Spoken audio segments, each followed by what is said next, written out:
शाह को बचाने के लिए स्पीकर ओम बिरला ने जो दांव चला था, क्या वही दांव अब उल्टा पड़ गया है? सुप्रीम कोर्ट के एक नोटिस ने पूरा खेल पलट दिया है। बागी सांसदों की सांसें अटकी है और अब असल सवाल सिर्फ इतना है कि क्या आज किसी की सांसदी पर गिर सकती है गाज। नमस्कार, मैं हूं आपके साथ उन्नति कोटियाल और आप देख रहे हैं पीआरबी।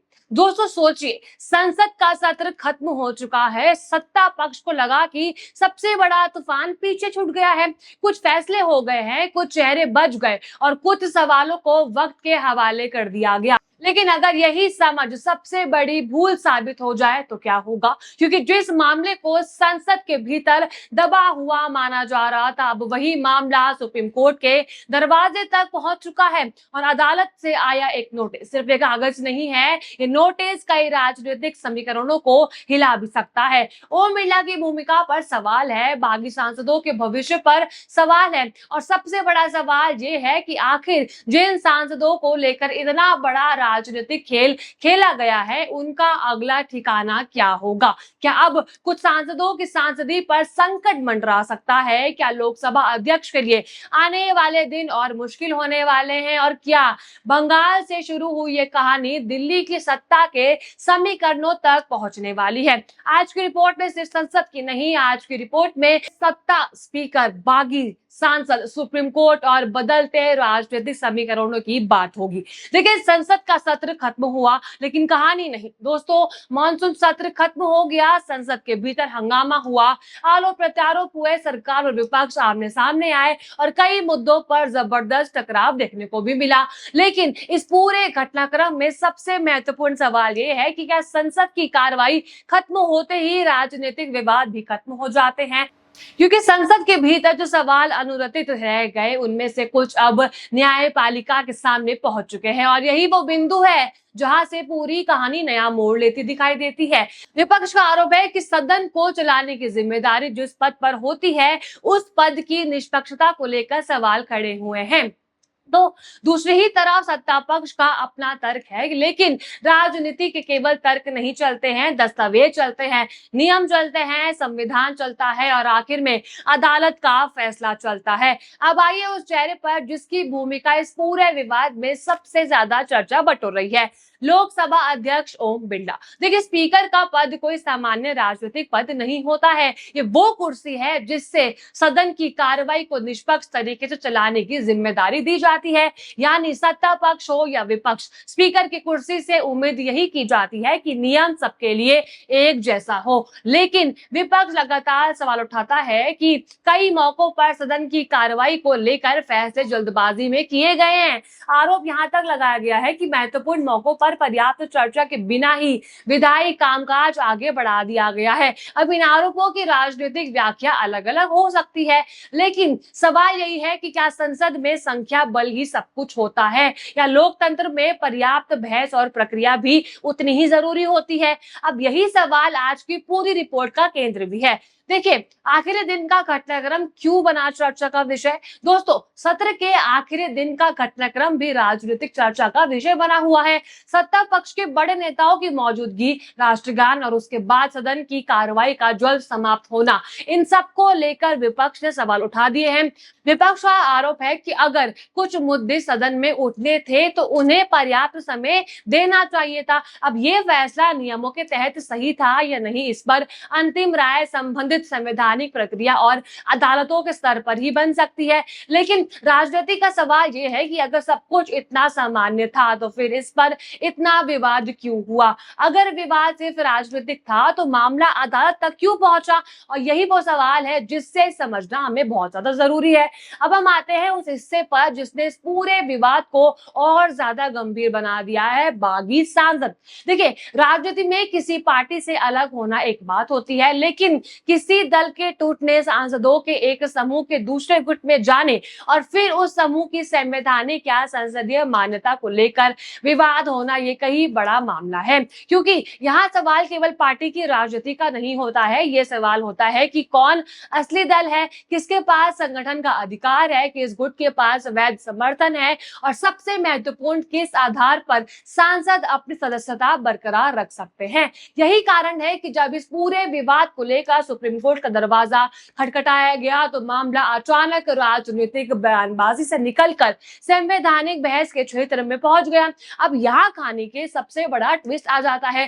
देखिए, सुप्रीम कोर्ट ने मामले में नोटिस जारी करके संबंधित पक्षों से जवाब भी मांग लिया है। अब दोस्तों, इस कहानी का एक और दिलचस्प हिस्सा है। एक तरफ बागी सांसदों का समूह था जो अपनी राजनीतिक ताकत को लेकर आत्मविश्वास में दिखाई दे रहा था, लेकिन राजनीति में सबसे बड़ी ताकत होती है एकजुटता। जिस दिन संख्या घटने लगे उसी दिन पूरी राजनीति बदल जाती है। मान लीजिए किसी समूह के पास बड़ी संख्या में सांसद है, वो संख्या उसे राजनीतिक वजन देती है। अब वही संख्या उसे बातचीत की ताकत भी देती है, वही संख्या उसे सत्ता के साथ सौदेबाजी का अवसर भी देती है। लेकिन अगर उसी समूह के कुछ सांसद अचानक अलग रास्ता चुन ले तो पूरा गणित बदल जाता है और यही तस्वीर अब दिखाई देने लगी है। देखिए, कुछ सांसदों के रूप में बदलाव की खबरों ने बागी खेमे की चिंता भी बढ़ा दी है। जो समूह कभी मजबूत दिखाई देता था, अब उसके भीतर ही सवाल उठने लगे हैं। अगर किसी बागी समूह के पास 20 सांसद थे और उनमें से 4 सांसद अलग रुख अपनाते हैं तो संख्या घटकर 16 रह जाती है। कागज पर यह सिर्फ 4 की कमी लग सकती है, लेकिन राजनीति में ये 4 सांसद पूरे समीकरण का वजन बदल सकते हैं, क्योंकि अब उस समूह की दावेदारी, उसकी बार्गेनिंग पावर और राजनीतिक महत्व तीनों पर सवाल उठ सकते हैं। और अगर भविष्य में और कोई सांसद अपना रुख बदलता है तो तस्वीर और भी ज्यादा बदल सकती है। यानी जिसे कल तक सत्ता के लिए मजबूती का आधार माना जा रहा था, वही आज अनिश्चितता का कारण बन सकता है। अब सबसे बड़ा सवाल आता है कि क्या इन सांसदों की सदस्यता खत्म हो सकती है? अगर किसी मामले में संवैधानिक या कानूनी प्रक्रिया का उल्लंघन साबित होता है तो उसका असर गंभीर भी हो सकता है। और यही वजह है कि इस समय हर नजर उन फैसलों पर है जो आने वाले दिनों में लिए जा सकते हैं। इस पूरे घटनाक्रम का असर सिर्फ दिल्ली तक सीमित नहीं है, बंगाल की राजनीति में भी हलचल तेज होती दिखाई दे रही है। युवा और छात्र संगठनों की सक्रियता बढ़ रही है। विपक्षी दल लगातार सरकार और सत्ता पक्ष के खिलाफ जमीन पर मुद्दे उठा रहे हैं और जब सड़क की राजनीति संसद की राजनीति से जुड़ जाती है तब मामला और गंभीर हो जाता है। यही वजह है कि बंगाल की गतिविधियां को दिल्ली के सत्ता समीकरण से अलग करके देखना मुश्किल हो सकता है। अब दोस्तों, इस पूरे मामले में केंद्रीय गृह मंत्री अमित शाह का नाम भी बार बार राजनीति में जो बहस है उसमें आ रहा है। देखिए, विपक्ष का आरोप है कि जिन राजनीतिक टूट फूट और दल बदल की घटनाओं से सत्ता पक्ष को फायदा मिला, उनमें केंद्रीय नेतृत्व की भूमिका को नजरअंदाज नहीं किया जा सकता है। सत्ता पक्ष इन आरोपों को राजनीतिक आरोप बताता है, लेकिन सवाल यह है कि अगर राजनीतिक घटनाक्रम इतने बड़े पैमाने पर हुआ है तो उसका असर राष्ट्रीय राजनीति पर कैसे नहीं पड़ेगा। और यही कारण है कि शाह को लेकर विपक्ष की मांगे और हमले लगातार राजनीतिक बहस का हिस्सा बने हुए। अब असली परीक्षा ओम बिरला की है। दोस्तों, पूरी कहानी को एक लाइन में समझिए कि एक तरफ सुप्रीम कोर्ट का नोटिस, दूसरी ही तरफ बागी सांसदों की संख्या में संभावित बदलाव और तीसरी ही तरफ स्पीकर के फैसलों पर उठते सवाल, तो चौथी ही तरफ बंगाल की बदलती राजनीति और पांचवी तरफ केंद्र की सत्ता पर बढ़ता राजनीतिक दबाव। इन पांचों चीजों को अगर एक साथ रख कर देखे तो तस्वीर काफी दिलचस्प बनती है। अब गेंद सिर्फ राजनीतिक दलों के पाले में नहीं है, गेंद संवैधानिक संस्थानों के पाले में भी है और आने वाले फैसले ये तय कर सकते हैं कि बागी सांसदों की राजनीति आगे किस दिशा में जाती है। तो दोस्तों, जिस कहानी को सत्ता पक्ष शायद मॉनसून सत्र तक खत्म होने के साथ बंद अध्याय मान रहा था, अब वही अध्याय अभी बंद नहीं हुआ है, क्योंकि संसद की कार्रवाई खत्म हो सकती है लेकिन सवाल नहीं खत्म हो सकते हैं।